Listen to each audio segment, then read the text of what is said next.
dahil ayaw ng train company na magbigay ng direct expansion o itong orifice na to. Magbibigay sila isang buong evaporator coil.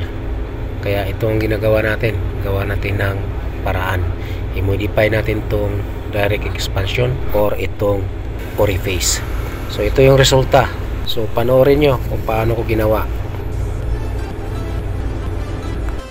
So ito yung gagawin natin, guys. I-modify natin tong direct expansion or itong orifice ng Trane 25TR package aircon. So yan o, nag-yellow yung after ng orifice or direct expansion.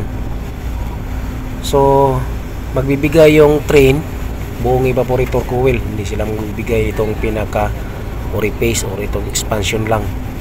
So namahalan yung kumpanya ko, kaya sinuggest ko na lang na i-modify ko na lang.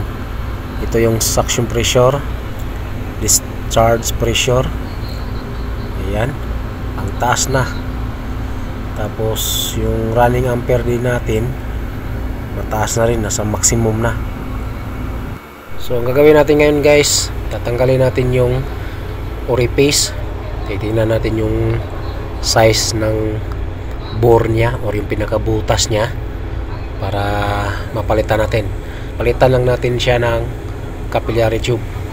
So meron tayong stock na number 8 na capillary tube, pero titingnan muna natin kung ganong laki ng butas or yung size ng orifice na ito. So 25TR Trane package aircon ito. So ito yung tatanggalin natin. So nasa likod na portion, kaya mahirapan tayo talaga nito. Tapos itong isang system, mayroon din to siyang freon. Kaya kailangan natin maingat lalo na sa paghinang, dahil may pressure itong isang system, yung katabing tubo niya. So tatanggalin natin para ma-check natin kung gaano laki ng bore or yung pinakabutas ng expansion or yung orifice. So ito siya, maiksi lang, nasa 1/2 inch. So talagang sarado na yung kabila. So yan, tinatanggal na natin lahat dahil yung number 8 na capillary tube halos parehas lang sila ng laki. So pwede na to. Ang gagawin lang natin, dahil medyo malaki ng konti yung number 8, hahabaan natin siya ng konti. So itong orifice na to is 0.5 or 1/2 inch. So ang gagawin natin, 3/4 ang haba ng capillary na ikabit natin dahil medyo malaki siya ng konti. Okay? So ito yung kakabit natin, number 8 na capillary tube. So yan, 3/4 yung haba ang kinakabit natin or ikakabit natin. Yung papalitan natin, yung haba ng orifice is only 1/2 or 0.5 inch. So yan. So ihinang na natin dahil marami to, 18 pieces to eh. So sinadya ko na tinanggal itong pinaka distribution na pipe para dito natin sa labas maghinang, para kitang kita natin or ma-perfect natin yung pag-bracing natin.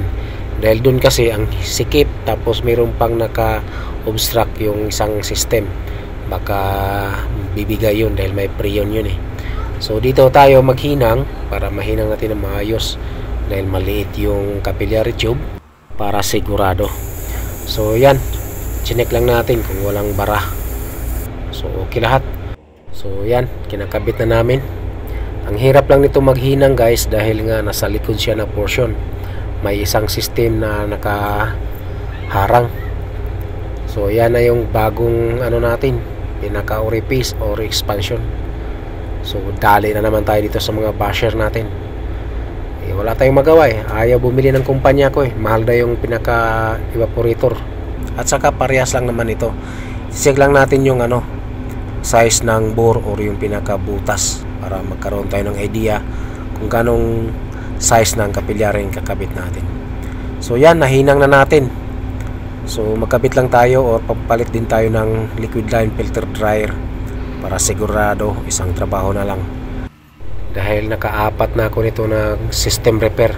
So ganun pa rin, kawawa talaga yung compressor. So yan, nagligtis muna na tayo para masigurado natin na okay yung hinang natin. lalo na dun sa may evaporator dahil ang hirap dun. So yan, nag-vacuum na tayo habang ikakabit natin tong mga cover ng unit. So yan na yung bagong orifice or yung expansion natin, capillary tube. So ang dating orifice is 0.5 inches. Ang kinabit natin, number 8 na capillary tube, 3/4 inch. So kabit natin yung cover para mamaya-maya magkarga na tayo ng refrigerant R22. So ito yung gauge manifold natin. So yan, nagpa-vacuum na siya. Kabit lang natin tong mga cover habang nag-vacuum tayo. So buti ngayon guys, medyo humina na yung init. So ito yung mga orifice. Ayan na yung bago niya. So 25 TR guys, train package aircon. So dalawang compressor, 12.5 ang isa, screw type compressor, train ang brand. So yan, pwede na tayo magkarga. Kanina pa tayo nag-vacuum dahil mainit na. Buti ngayon guys, bumaba na yung init dito sa Saudi. Hindi na masyadong mainit dahil nga October na ngayon eh. So yan, so na natin para ma-check natin. Antay tayo mamaya, mag-start na rin to. So ito yung pressure natin. So yan, nag-start na. So mababa pa yung running ampere at saka yung karga. So dagdag pa tayo muna konti. So tingnan nyo yung discharge pressure guys. Okay na. Running ampere nya 27. Discharge pressure 280 lang, diba? Tapos yung suction pressure nasa 65 na. Diba guys? Hindi katulad nung kanina, yung bago natin pinalitan, ang taas na ng running ampere at saka discharge pressure. Nasa 45 pa lang yung suction pressure. Silipin natin. Diba? Wala nang hilo, nagpapawis na siya. So ganoon lang teknik guys. Pag ayaw lang magbigay, ay i-modify natin. Pilipino tayo eh.